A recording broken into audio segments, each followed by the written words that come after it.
చేపట్టిన పనులు కొనసాగుతూనే ప్రజలకు మరింత సేవలు చేయడానికి కొత్త ప్రభుత్వాలు కొత్త విధానాలు ప్రవేశపెట్టడం సహజంగా మనం చూస్తూ ఉంటాం. ఆ క్రమంలో గత ప్రభుత్వ హయాంలో చేపట్టిన మంచి పనులు మాత్రం అడ్డుకోరు.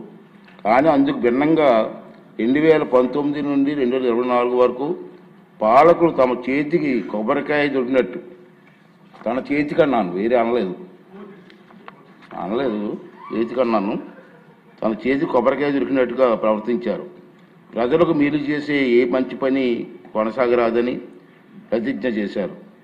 తిరోగమన విధానాలతో రాష్ట్ర విధ్వంసానికి కంకణం కట్టుకున్నారు. దురదృష్టవశాత్తు వారు అప్రజాస్వామిక ప్రగతి నిరోధక పోకడల వల్ల రాష్ట్రం కనీసం 50 ఏళ్ల వెనక్కి వెళ్ళిపోయింది. పాలకులకు కూడా మతి భ్రమించవచ్చునని, వారు విధ్వంసానికి పాల్పడగలరని ప్రజలు ఊహించారు. పర్యవసానంగా రాష్ట్ర ప్రభుత్వం అగమ్య గోచరమైంది. రాజధాని కోసం భూములు ఇచ్చిన రైతులు వీధిని పడ్డారు. ఆత్మ గౌరవానికి మారుపేరిన రైతులు అవమానాలు పాలయ్యారు. ఎందరో ప్రభుత్వ హింసకు బలయ్యారు. అలాంటి దురదృష్టకర పరిస్థితులు పునరావృతం కాకుండా రాష్ట్ర బంగారు భవిష్యత్తు తిరుగులేని పునాదులు వేయడానికి ఘనమైన చారిత్రక వారసులు గల అమరావతి నగరాన్ని శాశ్వత రాజధానిగా శిలాక్షరాల్లో లిఖించవలసిన అవసరం వచ్చిందని ఈ ప్రజాప్రభుత్వం నిర్ధారణకు వచ్చింది. ముఖ్యమంత్రి చంద్రబాబు నాయుడు గారు దృఢ సంకల్పంతో చేసే కృషి ఫలితంగా రాష్ట్ర విభజన చట్టంలో తగు సవరణ తీసుకురావడానికి కేంద్ర ప్రభుత్వం సూత్రప్రాయంగా అంగీకరించినట్టు తెలిసింది. అందుకోసం అవసరమైన తీర్మానం చేయడానికి ఈరోజు మనం అందరం ఇక్కడ సమావేశమయ్యాం. ముక్త కంఠంతో తెలుగు ప్రజలందరికీ రాష్ట్ర అభివృద్ధి పట్ల మనకున్న చిత్తశుద్ధిని, అంకిత భావాన్ని చాటి చెప్పే అవకాశం ఇది.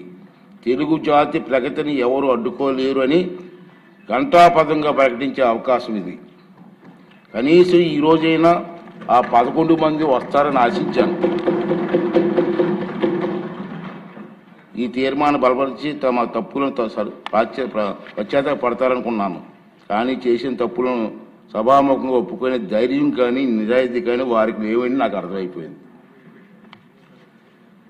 రైతన్నల ఉసురు తగిలిన తర్వాత కూడా గుణపాఠం నేర్చుకునే ఉద్దేశం వారికి లేదనిపిస్తుంది. ఇది వారికి విజ్ఞతగా వదిలేద్దాం.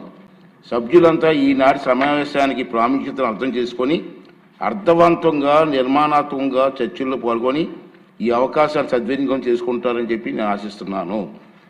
ఆంధ్రప్రదేశ్ రాష్ట్ర సిరి సంపదలతో ఆరోగ్యంతో ఆనందంతో విలసిల్లేలా సుస్థిర మార్గాన్ని ఖరారు చేసినందుకు తెలుగు జాతికి ఈనాటి సమావేశాన్ని చిరకాలం గుర్తుండిపోతుంది. రెండో విషయం ఏంటంటే మన అందరం కూడా ఈ చరిత్రాత్మక సంఘటనలో